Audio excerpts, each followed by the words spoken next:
It is 11:47 p.m. The clock blinks once. Amina doesn't. She sits at her desk, spine locked straight, jaw clenched, so tight her teeth ache. Her physics textbook lies open in front of her, same page for the last 6 minutes. She hasn't even noticed. The ceiling fan clicks with every turn, as if counting something she's trying not to. On the wall, board exams countdown, 84 days. Every box is filled. Every hour accounted for. No space to breathe. Day 3 is circled twice. This is always when it happens. She presses the pen harder, as if force alone can push the formulas into her head. Just one more chapter, she tells herself. Everyone else is ahead. Her phone lights up briefly. A class group notification. Finished entire syllabus, once already. Started revision. Her stomach tightens, slow, deliberate, like a warning she refuses to read. She turns the phone face down. Amina doesn't study because she loves learning. She studies because failing feels like humiliation. Because her parents never say we're proud, only do better next time. Because somewhere deep inside, Amina believes, if she slows down, she becomes worthless. So she studies like she's running from shame. Meals become optional. Sleep becomes negotiable. Rest becomes something shameful. She doesn't notice when her shoulders begin to sag, or when the words blur. Not suddenly, but like fog crawling in. Her hands grow cold. Her stomach twists sharply, like it's folding in on itself. She swallows. Not now, she whispers. Please, not now. She stands up.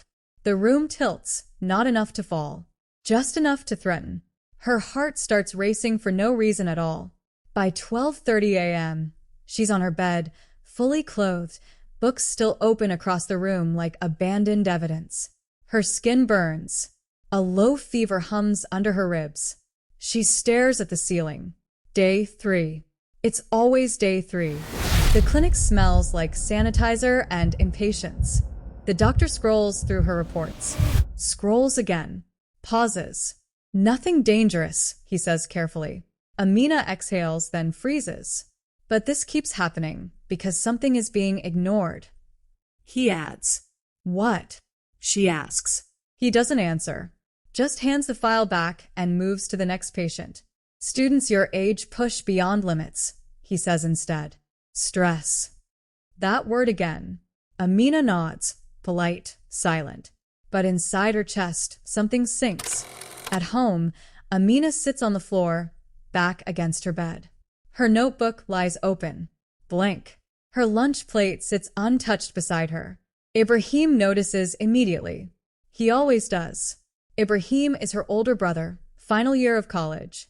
The kind who survived entrance exams, burnout, and the quiet disappointment that follows both. You didn't eat, he says.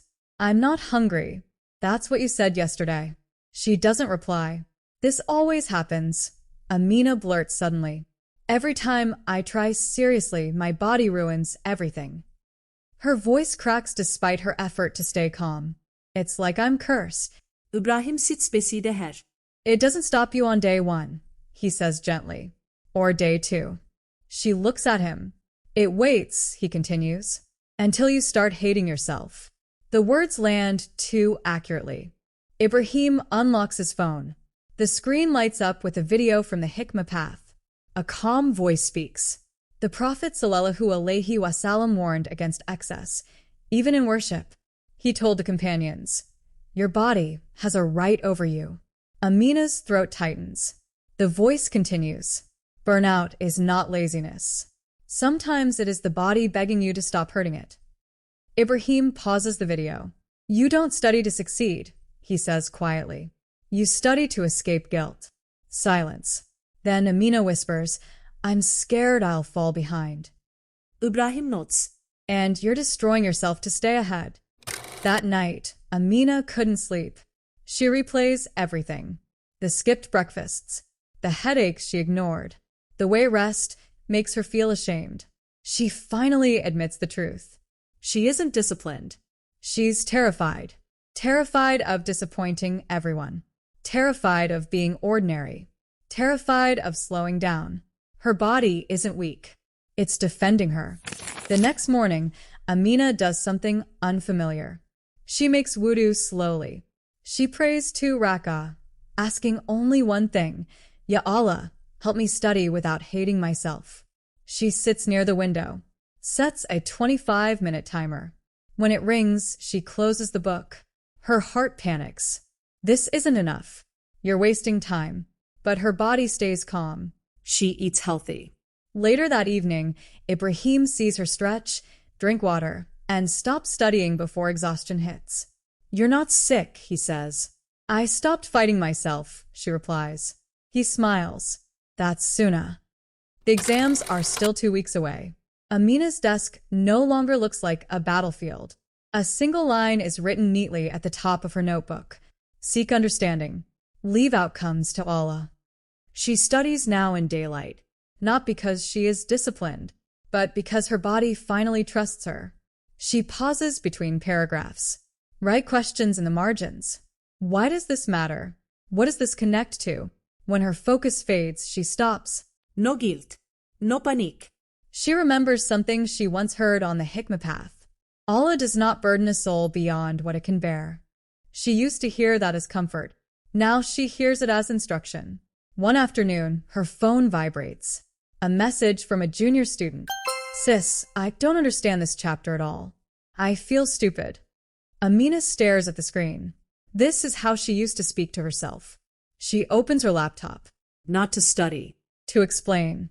She records a simple screen video. No filters, no background music. Let's slow down, she says softly. This part isn't meant to be rushed. She uploads it to her channel, Amina's Study Zone. Ibrahim watches from the doorway. You're teaching, he says. She nods. I think learning stays when it's shared. He smiles. She doesn't feel brave. She feels relieved. For the first time, her knowledge is not something she hoards to survive. It is something she passes on. The night before results. She makes wudu slowly. Prays without rushing. When she finishes, she stays seated. Her hands rise. Not begging. Trusting. She whispers, Ya Allah, you know how hard I tried. You also know when I needed to stop. Her chest feels light. Whatever comes tomorrow, her body will not collapse for it.